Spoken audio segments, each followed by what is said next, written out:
네, 오늘도 저번 주에 이어서 제가 파나마 선교를 통하여 받은 은혜를 좀 보고하고 좀 나누려고 합니다. 이번 파나마 그 선교 기간 동안에 참 저에게 감동을 준 일들, 또 사람들이 참 많았었는데요. 오늘 제가 소개해 드리고 싶은 사람은 목사도 아니고 또 교회를 다니는 사람도 아닙니다. 그 사람은 평생 동안 그 바다에서 살았던 그 배를 타는 어부였습니다. 배사람이었죠. 세일러. 우리가 이 사람을 알게 된 것은 우리가 세컨 위크에 꾸나 아일랜드에서 사역을 하기 위해서 그 배를 우리가 일주일 동안 렌트를 하게 되었는데요. 그 배를 운전하게 된 그 배의 주인이었어요. 우리가 처음 만났을 때 이 사람은 하나님에 대해서, 예수님의 존재에 대해서 전혀 알지 못하는 사람이었어요. 그리고 그 모습이, 생김새가 아주 너무 무섭고, 막 아주 거무틱틱하면서 무섭게 생겨서 말도 잘 걸지 못했어요. 이 사람은 다른 이런 뱃사람들과 똑같이 인생을 자신의 이런 경험과 또 바다에서 사는 노하우만을 믿고 살아오는 사람이었습니다. 우리가 주제주에 찾아간 섬은 플라이온 치코라는 섬인데, 그 섬은 육지에서 배를 타고도 3시간가량을 들어가야 하는 멀리 있는 섬이었어요. 가는 날부터 우리에게 큰 어려움이 부딪히게 되었어요. 그것은 뭐냐 하면 그때가 하필 태풍주의보가 발령된, 또 비바람이 많은 기간이었어요. 거기에 있는 다른 배들을 보면 배들이 다 비슷비슷해요. 생긴 게 천장만 이렇게 가려졌고 좌우 앞뒤는 다 이렇게 뚫려 있어요. 자, 그것은 무엇을 의미하냐면 그것은 그렇게 파도가 일 때가 있지만 그렇게 파도가 높은 것이 아니다라는 것을 의미하기도 합니다. 하지만 우리가 출발해서 그 항구에서 그렇게 잔잔하던 그 바다가 조금 깊은 바다로 들어가니까요, 이것이 막 파도가 갑자기 바람이 불면서 막 출렁이기 시작하더니 막 비바람을 만들어내는 거죠. 마치 성경에서 예수님의 제자들이 갑자기 몰아닥친 그 비를 본 것처럼요. 그 뱃사람도 뭐 이런 상황이 자주 일어나는 상황이 아니라 계속 이렇게 고개를 이렇게 흔들면서 두려워한 거죠. 우리가 탄 배가 하필 또 우리가 러게지들이 너무 많아서, 짐이 많아서 이 무게가 있어서인지 배가 조금 더 가라앉았죠, 평상시보다. 그래서 이 배와 또 이 파도가 만들어낸 그 바닷물을 우리가 또 빠른 스피드로 가니까 그대로 그냥 그 바닷물이 패신저들한테 다 막 덮친 거죠. 마치 그냥 맨몸으로 물을 계속 이렇게 맞는 것처럼 계속해서 이게 가능한가 생각할 정도로 이렇게 그 바닷물을 맞으면서 계속 이제 배가 가게 된 거죠. 그것은 정말 말로 맞아보지 않은 사람들은 말로 표현할 수 없는 그런 고통을 느끼면서 다들 고개를 죄수처럼 고개를 이렇게 푹 숙여서 이렇게 간 거죠. 그래서 계속 바닷물이 들어오고 막 물을 퍼내고, 아마 우리 팀 가운데 이와 같은 인생의 경험을 한 사람은 해본 적은 아무도 없을 거예요. 결국 얼마를 가다가 결국 배가 그 바다 한가운데 멈춘 거예요. 엔진을 멈춰서 버렸어요. 그랬더니 배가 그 넘실대는 파도에 출렁출렁 하는 거죠. 그러면서 그 뱃사공이 이렇게 이야기하는, 이대로 가다가는 아주 큰 위험에 빠질 수 있겠다 해서 대책을 마련해야 된다, 이런 말을 하는 거죠. 이분도 처음에는 바다도 잔잔하니까 짐을 많이 실었지만 갈 수 있겠다고 생각한 거죠. 그런데 막상 가다 보니까 문제가 생긴 거죠. 그럼 우리에게 이런 제안을 합니다. 일단은 눈에 보이는 제일 가까운 섬에 일단 무조건 가서 무거운 러게지들을 다 내려놓자는 거죠. 다 내려놓고 사람 몸만, 그리고 자기 개인 그 작은 백들만 가지고 일단 사람만 먼저 도착지에 가자는 거죠. 그러면 자기가 내일 아침 일찍 모든 짐을 다시 실어서 그 플라이온 치코 아일랜드로 가겠다는 거죠.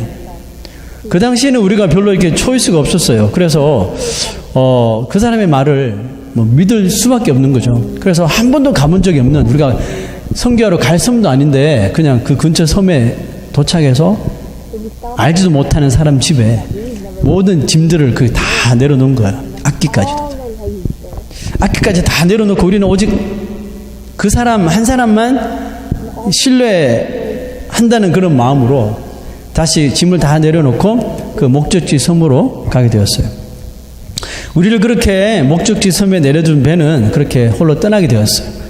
근데 문제는 뭐냐 하면 그 사람이 떠난 후에 우리에게 걱정이 생긴 거. 아까는 너무 위급한 상황이라 아무 생각도 없었는데 배가 떠나고 나니까 걱정이 시작되기.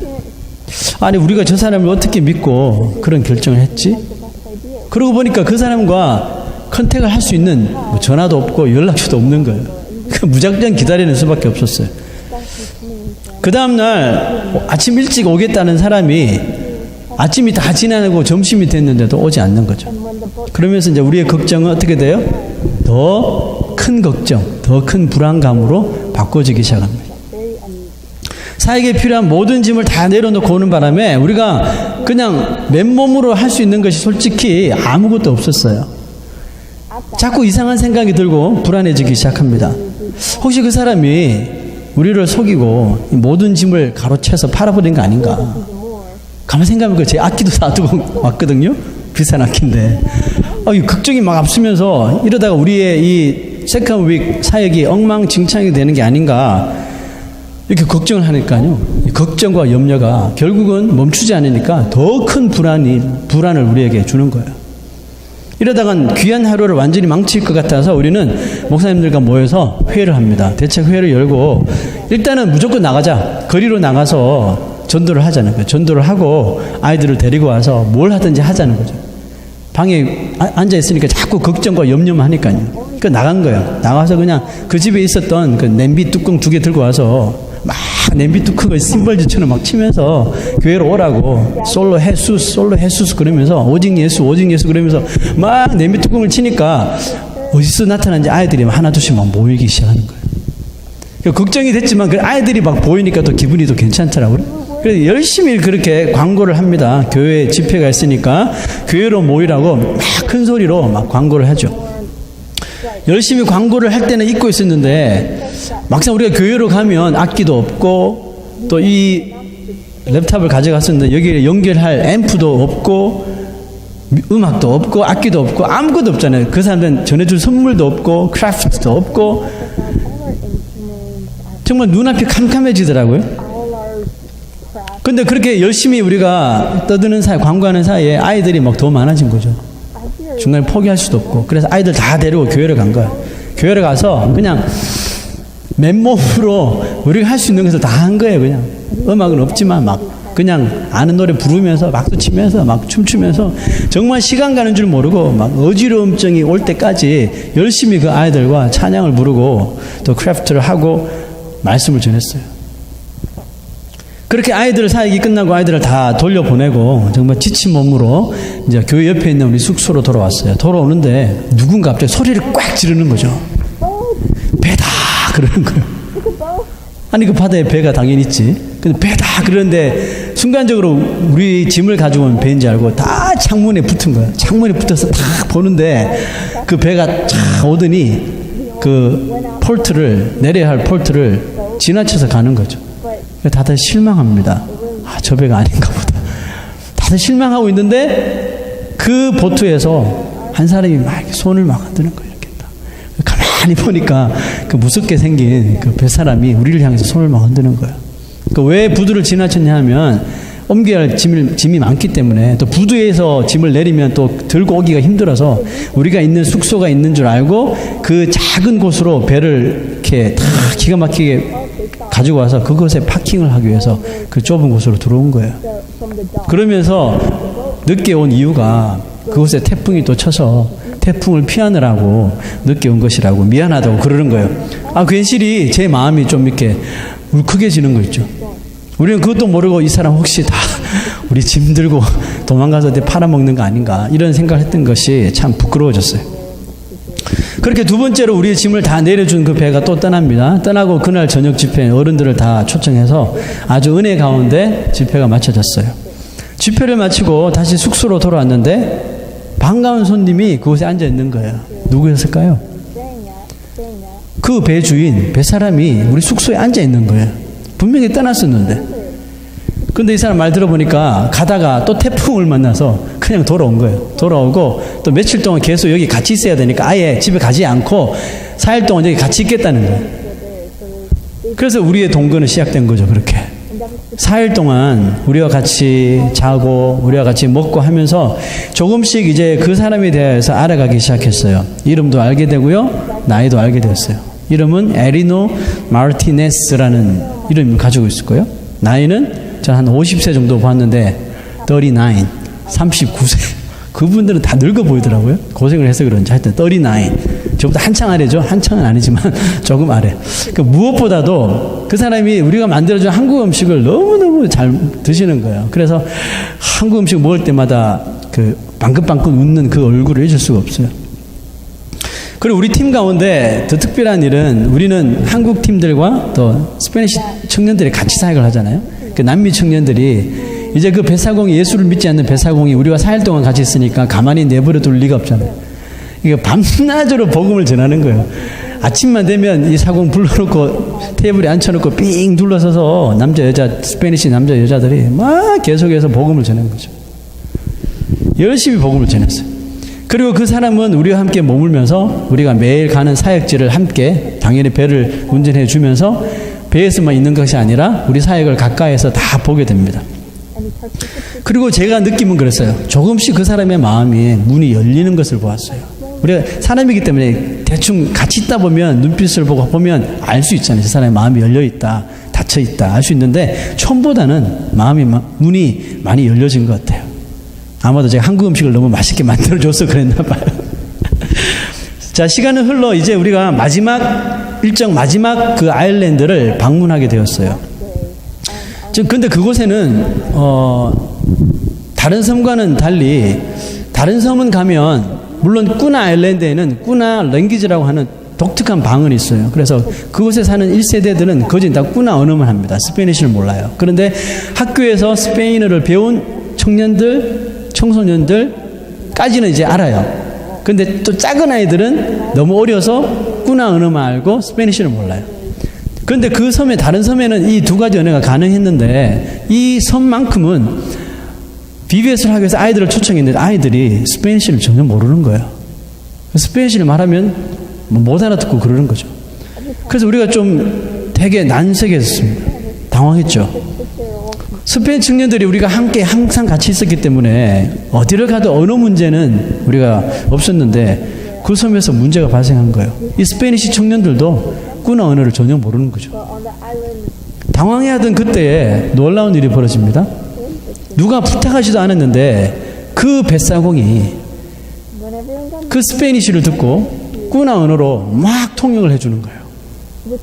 누가 부탁도 하지 않았어요. 완전히 다른 꾸나 현지 그 방언을 정말 아이들에게 막 전하는 거였어요. 그렇게 우리 팀은 영어를 남미 청년들이 스페인어로 통역을 해주고 그 스페인어를 들은 그 뱃사공이 꾸나 언어로 통역해주는 이중 통역을 하면서 그 집회를 무사히 잘 마치게 되었어요.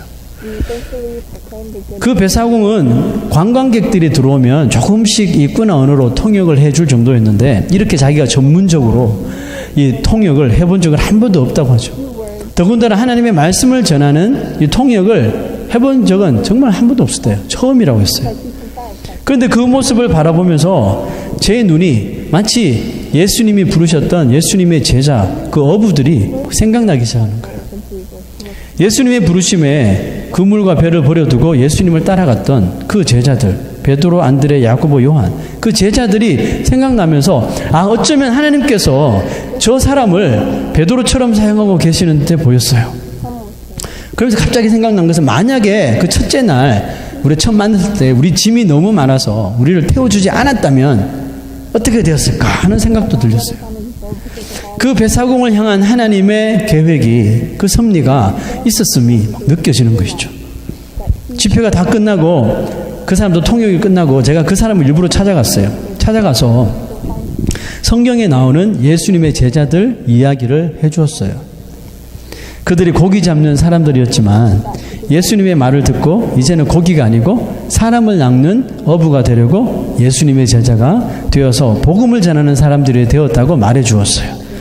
그리고 오늘 주님께서 당신을 그분의 제자처럼 사용하시는 것을 보고 내 마음에 참 감동을 받았다고 전해줬어요. 그랬더니 이분이 고개를 끄덕끄덕 하더라고요. 그래서 제가 그 사람에게 닉네임을 하나 붙여줬어요. 뭐라고 붙여줬을까요? 스페인어로 베드로라고 지어줬어요. 그 베드로라는 뜻이죠. 네. 그 이후로 그 사람을 베드로라고 부르기 시작했어요.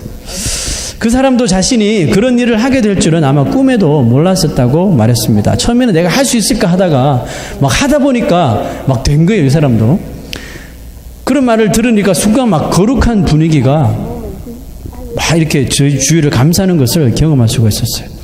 그 사람은 아마 하나님께서 이후로도 우리가 떠난 이후에도 그 꾸나 지역을, 꾸나 아일랜드를 섬기는 그 사람으로 사용하실 것이다 라고 확신을 하게 되었습니다. 그리고 이제 그 다음날 이제 그 섬을 떠나야 하는 날이 찾아왔어요. 그런데 마지막 날까지도 또 문제가 생겼어요.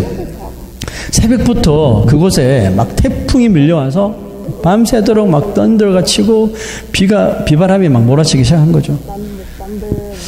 비가 엄청나게 쏟아져서 과연 우리가 내일 이 섬을 떠날 수가 있을까 걱정이 또 되기 시작했어요. 정작 아침이 되니까 바람은 부는데 비가 조금 멈췄어요. 그래서 우리는 무조건 짐을 들고 막 그 부두로 향해 갔죠. 향해 갔더니 평상시보다 많은 배들이 떠나지 않고 있는 거예요. 못 떠난 거죠. 태풍 때문에. 뱃사공도 우리를 기다리고 있었는데 표정이 별로 밝지 않는 거예요. 그래서 그렇지만 우리는 뭐 그냥 짐을 실자 그래서 짐을 막 실었어요. 그 거진 다 실었을 쯤에 그 뱃사공이 너를 탁탁 부르더니 이런 말을 했어요. Dios es grande. 에? What? 깨? 뭐 스페인어로 깨? 이렇게 말해요. Dios es grande 하는 거예요. 하늘을 가리키면서 Dios es grande. Dios는 하나님이라는 뜻이고 S는 is라는 뜻이고 grande는 크다는 뜻이고 great이라는 뜻이에요. 하늘 한 번도 믿어보지 않은 사람이 Dios es grande라고 두 번이나 저한테 말하는 것이었어요. 하나님은 위대하시다. God is great이라고 저한테 말하는 거예요. 아니 그 사람 입에서 하나님이라는 말이 나온 것도 참 신기하고 감사한데 그 하나님이 그 사람이 보기에 정말 그란데 크시고 위대하시다는 말이 나온 것이 저는 도저히 믿기지가 않는 거예요. 이 사람이 그런 말을 한 이유가 뭐냐면 자기가 지금까지 살아온 경험상 오늘 같은 태풍에는 절대로 배가 떠나지 못한다고 확신하고 있었던 거죠. 그래서 그 부두에 다른 배들이 계속 기다리고 있었던 거예요. 떠나지 못하고. 그런데 우리 팀이 안 올 줄 알았는데 비가 와서 안 올 줄 알았는데 부두로 막 짐을 들고 오더래요. 그 부두에 도착하자마자 그 심하게 불던 바람이 아주 잔잔하게 줄어들고요. 바다가 아주 캄하게 됐다는 거예요. 마치 성경에서 예수님이 바다를 꾸짖으시니 잠잠해지더라. 이 말씀처럼요. 그런 일이 벌어졌더라는 것입니다. 그래서 이 사람 안에서 나올 게 그거밖에 없었대요. Dios es grande. Dios es grande라는 거예요. 저한테. 하나님은 정말 위대하시다라고 자기도 모르게 그 말이 터져나온 것이에요. 아니 첫날 그렇게 무뚝뚝하고 정말 어둡던 얼굴이 떠나는 날에는 정말 얼굴이 너무나도 밝고 웃음이 넘치면서 정말 행복한 얼굴로 서 있는 모습을 보았어요. 에이티스트였던 그 무신론자였던 그 사람의 입에서 하나님이 나오고 그 하나님의 백성들, 하나님의 일을 하려고 하는 그의 자녀들을 얼마나 사랑하시는지를 날씨를 통해서 그 사람이 경험한 거예요. 경험하고 그의 입에서 나온 하나님은 위대하시라는 말이 얼마나 저희 팀에게 또 저에게 감동을 주었는지 몰라요. 그렇습니다. 그 사람의 고백처럼 Dios es grande. That's truth. 하나님은 위대하십니다. 여러분 믿으십니까? 하나님은 위대하신다는 말은 하나님은 못하실 것이 전혀 없으시다는 말이죠. 하나님의 능력으로 불가능한 일이 이 세상에는 없다는 뜻이 바로 그 말입니다. 오늘 읽은 우리가 본문에 엘리야 선지자가 나오죠. 엘리야가 하나님의 말씀을 선포하고 하나님께서 엘리야를 시냇가로 숨게 하죠. 그런데 아무도 없는 그 시냇가에서 엘리야를 도운 사람이 누구예요? 사람은 아니지만 까마귀들이죠. 까마귀들이 엘리야에게 먹을 것을 갖다 주고 엘리야를 살게 했다는 거죠. 여러분, 우리가 이 성경을 읽고 참 까마귀들이 어떻게 사람 먹을 것을 갖다 주나, 까마귀들이 어떻게 사람을 먹일 수가 있느냐 이렇게 물으면 솔직히 저라도 할 말은 없어요. 그렇지 않아요? 정말 퍼펙트하게 트레인된 까마귀가 아닌 이상은 그렇죠. 계속적으로 먹을 것을 갖다 줄 수 있는 까마귀는 없어요. 저한테 물으면 할 말이 없어요. 하지만 천지를 말씀으로 창조하시고 그 까마귀조차도 직접 만드신 하나님의 명령을 까마귀가 불순종할 수 있느냐? 거기에 대해서 우리는 할 말이 없는 거죠. 그렇지 않습니까?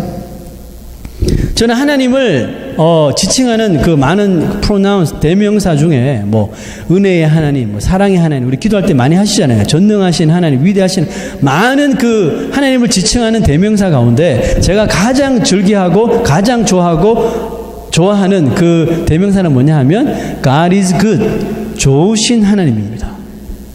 저는 좋으신 하나님 앞에 좋으신이라는 이 단어가 너무너무 좋아요. 왜 그럴까요? 좋으신 하나님은 절대로 우리에게 나쁜 일, 악한 일들을 하게 하시는 분이 아니시기 때문에 그래요. 좋으신 하나님은 우리에게 절대로 악한 일을 만들게 하시는 분이시 아닙니다. 비록 가끔 우리 눈에는 상황이 나쁘게 보이는 일이 생길 때도 있지만 그런 일까지도 우리가 하나님을 신뢰한다면 결국은 좋은 일, 하나님의 선한 일을 위한 것이었다는 것을 깨닫게 해주시더라고요. 먹을 것이 전혀 없는 나쁜 상황이었잖아요. 엘리야가 저희 그리 시내가에 숨어서 먹을 것이 전혀 없잖아요.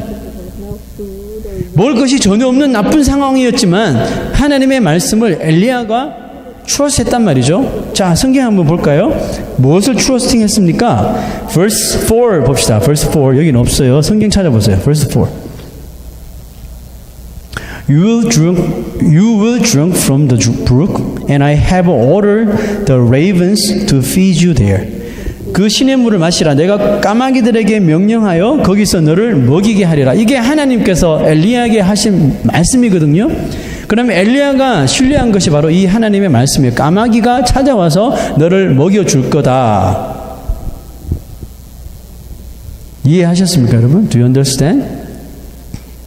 저는 그렇게 생각해서 정말 엘리야가 그 까마귀들을 믿었을까? 저는 아닐 수 있다고 생각해요. 엘리야는 까마귀는 못 믿었을지라도 누구를 믿었어요? 하나님의 명령에 순종할 그 하나님의 말씀을 까마귀가 순종할 것이라는 것은 부인하지 않았습니다. 이해하셨습니까? 까마귀는 못 믿었을지 모르지만 하나님 말씀에 까마귀가 순종할 것이라는 것을 믿었다는 거죠. 여러분, 이것이 믿음이에요. 우리가 사람을 믿지 못하지만 그 사람을 움직이는, 그 사람의 마음을 움직이는 하나님을 믿고 순종하면 되는 거예요. 그런데 이게 믿음이거든요. 우리 선교팀도 처음에 그 사람의 말을 솔직히 믿을 수가 없었지만 결국은 우리가 이 일을 왜 하나? 하나님이 나를 위해서 하는 거잖아요. 하나님을 위해서 하는 거잖아요. 그래서 하나님을 믿었기에 모든 짐을 맡길 수가 있었던 것이죠. 상황과 형편은 너무나 좋지 않지만 그렇게 좋지 않은 상황까지도 결국 선하고 좋은 결과를 만들어내시는 분이 하나님이시라는 것을 끝까지 믿는 것이 믿음이에요. 여러분, 선교를 가보면 이런 일들이 참 많이 일어납니다.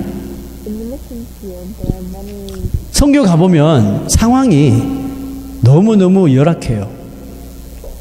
먹는 것도 그렇고 잠자는 것도 그렇고 우리가 살고 있는 이 곳을 생각하시면 안 돼요. 상황이 너무 열악하고 솔직히 힘들어요. 저는요, 이번에 처음으로 그런 생각이 좀 들었어요. 짐은 내렸지만 계속 비는 맞고 바닷물은 얻어맞으면서 3시간을 뭐 지체한 시간 다 빠지면 파도가 너무 높아서 또 엔진을 스탑하고 파도가 멈추면 또 가고 다 하면 한 3-4시간 됐을 거예요. 정말 완전히 몸이 녹초가 될 만큼 배를 타고 가면서 머리를 푹 숙이면서 이런 생각이 있었어요. 꼭 이렇게까지 해야 되나? 다른 섬도 많고 가까운 곳도 많은데 여기까지 돈까지 줘가면서 배를 타고 그 바닷물을 맞으면서 다들 고생하면서 이렇게까지 해야 되나 라는 생각이 들었어요. 솔직하게. 저희 둘째 딸이 몸이 또 아팠어요. 약해 빠져가지고 픽 쓰러지고 그랬어요. 또 딸이 아프니까 그런 마음이 더 드는 거예요. 뭐 딸아이에게 미안한 마음도 들고 남들 보지 않게 또 눈물도 흘리면서 또 마음속에 그런 마음이 들었어요. 이렇게까지 할 필요가 있나? 그런데도 저에게 나온 답이 있어요. 그런데도 불구하고 저에게 나온 답은 이렇게까지 하는 것을 통해서 결국 하나님은 좋은 일을 만드실 것이다. 이런 마음을 하나님께서 심어주셨어요. 그러니까 처음부터 끝까지 그냥 하나님만을 믿었던 거죠. 그랬더니 하나님께서 정말 좋은 선한 일들을 많이 우리에게 보여주셨어요. 다른 어느 때 성경보다 올해는 참 하나님께서 이런 일들을 많이 보여주셨어요. 우리 첫째 주에는요, 정말 산속 깊은, 나중에 사진 보시면 보세요. 오늘 아직 준비되지 않았는데 산속 깊은 곳에 찾아가요. 그냥 막 정글 같은 곳을 헤집고 가서 물에 빠지기도 하고 진흙탕에 빠지기도 하고 넘어지기도 하고 그 산속 깊은 곳에 찾아갑니다. 집을, 어딘지도 모르는 집을 가면 집에 오두막집이 한두 개 있어요. 그럼 어른들은 다 일 나가고 안 계시고 아이들 다 모아놓고 복음을 전하는 거예요. 그곳에서 열심히 복음을 전했더니 그날 저녁에 청소년들 집회에 그때 복음을 전했던 그 아이가 그 먼 길을 걸어서 교회 가서 딱 앉아 있는 거죠. 저희 아이들이 먼저 저 애 왔다고, 우리가 전도했던 그 애가 왔다고. 그래 그 애가 저를 보고 씩 웃는데 얼마나 마음이 감동이 되는지 몰라요. 아, 우리가 하는 게 아니구나. 우리가 그래 죽을 고생했지만 하나님께서 그 어린 마음을 여셔서 인도하시는구나. 이런 것들이 막 체험되고 경험되니까 야, 그 고생이 너무 좋은 거예요. 그런 죽을 고생을 해서 한 영혼이 구원받는다고 생각하니까 그 고생이 너무 기쁜 거예요. 여러분, 그런데 이와 같은 일은 선교지에서만 일어나는 현상이 아니라는 것을 여러분 제가 말씀드리고 싶어요. 지금 우리가 살아가고 있는 이 땅 이곳에서도요, 얼마든지 이와 같은 일들이 일어날 수 있어요. 왜냐하면 하나님은 선교지만 계신 하나님이 아니기 때문에 그래요. 믿습니까? 하나님은 여기에도 계셔요. 우리와도 함께 계신다고요. 에디슨에도 계시고 메터첸에도 계시고 다 계십니다. 그럼 하나님이 계시면 당연히 그런 일들이 일어나죠.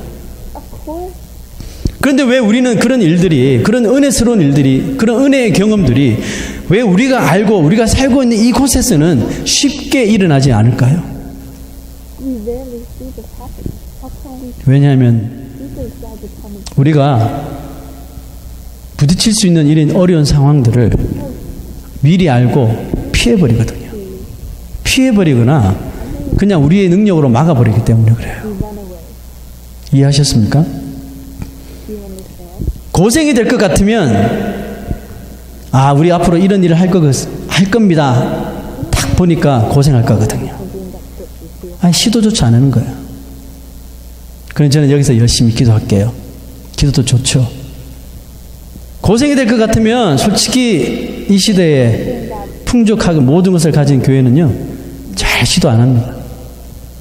위험이 있을 것 같으면 포기해버립니다. 특히 자녀를 보내야 될 부모들은요, 포기해버려요. 뭐 안 가면 그만해지고. 내 몸이 고생할 것 같으면 그냥 간단히 거절하면 되거든요.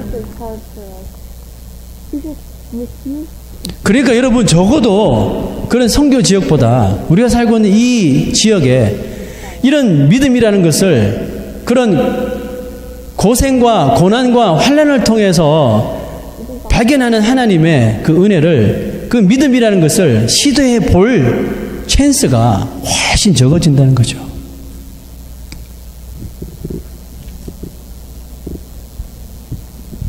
오늘 이 자리에 우리 최동명 형제가 나오신 것을 정말 고맙게 생각합니다. 무슨 이유로 나오셨는지 그건 상관없어요. 솔직히 어려운 자리잖아요. 어려운 상황에 계시고 쉽지 않은 자리라고 생각합니다. 그런데 나오셨어요. 정말 저는 환영하고 잘 나오셨다고 저는 믿습니다. 어렵지만 하나님께 순종하고 나오는 것, 여러분, 이것을 하나님이 가장 주목하시고 가장 기쁘게 여기신다는 것을 아십니까? 보십시오. 엘리야가 비가 오지 않아서 하나님이 명령하신 그 그릿 시냇가로 들어가죠. 자, 성경 한번 다시 볼까요? 자, go back to the passage today. 자, verse 6 봅시다. 6절.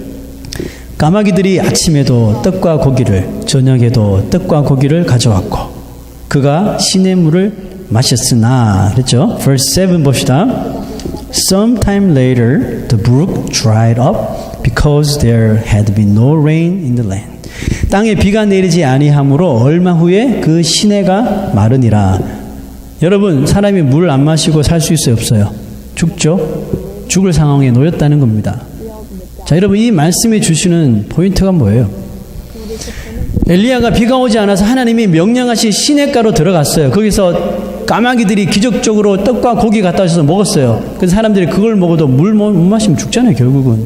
그런데 시냇물을 마시고 있었는데 가뭄 때문에 시냇물도 다 말라버렸대요. 자, 그러면 사람이 살 수 있어요, 없어요? 결국은 죽겠죠. 물이 없어서. 거기도 물이 다 말라버리는 일이 생겼더라는 겁니다. 하나님께서 명령해서 피하라고 한 그 쉘터까지도 물이 없어서 죽을 지경이 되더라는 겁니다. 자, 이 말씀은 하나님 명령 따라 우리가 순종하고 나가면 우리 생각에는 모든 것이 퍼펙트하게 완벽하게 다 갖추어져 있겠지 하는데 그게 아니라는 겁니다. 분명히 나쁜 상황도 만나게 되고 내가 원치 않는 일들도 만나게 돼 있다는 거예요. 어떤 사람들은 사자나 호랑이에 찢겨 죽기도 하고요. 어떤 사람들은 십자가에 거꾸로 못 박혀서 죽기도 하고요. 어떤 사람들은 이 스킨, 가죽이 다 벗겨져서 죽기도 해요. 그걸 순교라고 그러죠. 아니, 하나님의 일을 위해서 나갔더니 이들을 만나는 거예요. 여러분, 우리가 우리의 믿음을 보일 수 있는 곳, 믿음을 보일 수 있는 때는 솔직하게 많지 않아요. 그러나 그런 기회를 하나님께서 주실 때 상황을 보지 마세요. 환경을 보지 마세요. 내 스케줄을 체크하지 마세요. 하나님께서 이끌으시면 그냥 아멘 순종하고 가보십시오. 비록 열악한 상황을 만나고 질병에 걸리기도 하고 순간순간 불어닥치는 위험을 당하지만 거기에 절대로 주저앉으면 안 돼요. 끝까지 믿으셔야 돼요. 하나님께서 이 악한 상황을 통해서도 이 나쁜 상황을 통해서도 결국은 하나님의 선한 일을 만드실 것이다. 끝까지 믿으셔야 합니다. 여러분, 이런 믿음을 우리가 하나님 앞에 보일 때 하나님은 그런 상황을 통해서 결국은 또 다른 새롭고 좋은 하나님의 길을 우리에게 보여주실 줄로 믿습니다. 믿음이 없는 사람이 되지 마시고요. 믿음이 있는 하나님의 백성 되시기를 축원합니다. 우리 금주의 기도를 한번 살펴보겠습니다. 우리 세 가지 제목 한번 읽어볼게요. 시작. 고난을 두려워하지 않고 하나님과 함께 고난을 이기게 하소서. 두 번째 같이 읽습니다. 시작. 믿을 거면 끝까지 확실히 믿는 자가 되게 하옵소서. 세 번째, 최동민 형제가 믿음으로 질병을 이기고 회복되게 하옵소서. 자, 우리 세 가지